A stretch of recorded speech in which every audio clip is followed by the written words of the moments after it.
just a little bit bored here, so I decided to think about what are some important figures we could put on our currency after we have hyperinflation.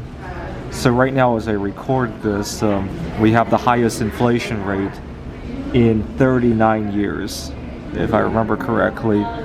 And so the first figure that comes to mind is obviously Richard Nixon, and I chose $200 for the face value because gold went from $35 an ounce when he took office to $200 by the time he left in 1974. So Richard Nixon should go on the $200 bill, and it should say, "We're sorry, the $100 note has been temporarily suspended due to transitory inflation," right? Obviously, transitory meaning that we're going on our way from 100 to 200, on our way to 500 and up, right?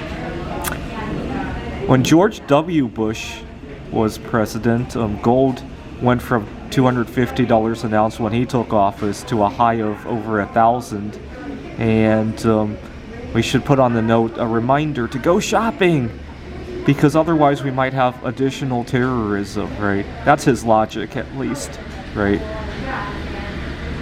Now, George Floyd's family won a civil wrongful death award of $27 million, and so I rounded it off to $25 million. Black lives matter, but inflation doesn't matter, right? Now, when Obama was president, we had our first $1 trillion budget deficit. So I thought Obama ought to be on the $1 trillion note with a caption saying, "Change you can count on to not buy anything." Now, Japan has been going through deflation for some time, and this past year, I think they've done a number to really nuke the deflation. And so I thought Hiroshima would be a good image to put on a Japanese hyperinflation note. Now, I think 60-some thousand people died in Hiroshima, so I rounded that to 75,000 and put a caption on there saying, "Deflation has finally been nuked." Right? Take a nuclear bomb to deflation. All those decades of deflation and a huge nuclear bomb has completely destroyed it all. Now, my favorite hyperinflation note of all time, the Mary Curry, she was on the 20,000 Zoitin note. But Mary Curry was the first human ever to win 2 Nobel Prizes, and I calculated how much 2 Nobel Prizes would be worth. I think that the award is 10 million Swedish kroner per Nobel Prize. So right now the total would be about 10 million Polish zloty, so that's what I put her on. This note loses half of its value every 138 days. I'll let you figure out what the significance of that, losing half your value every 138 days is.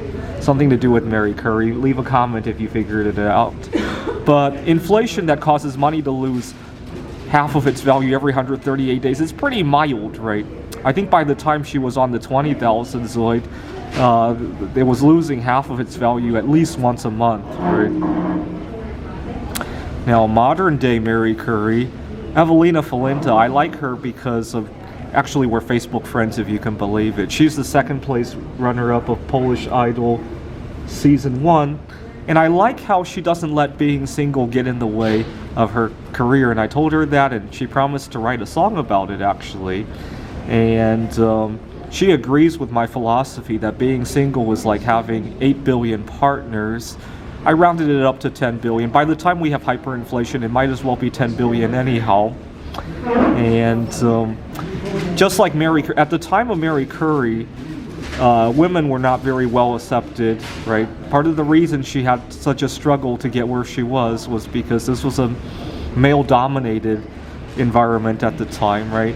And I hope Evelina Falinta could be the equivalent of singles today like women were 100 years ago.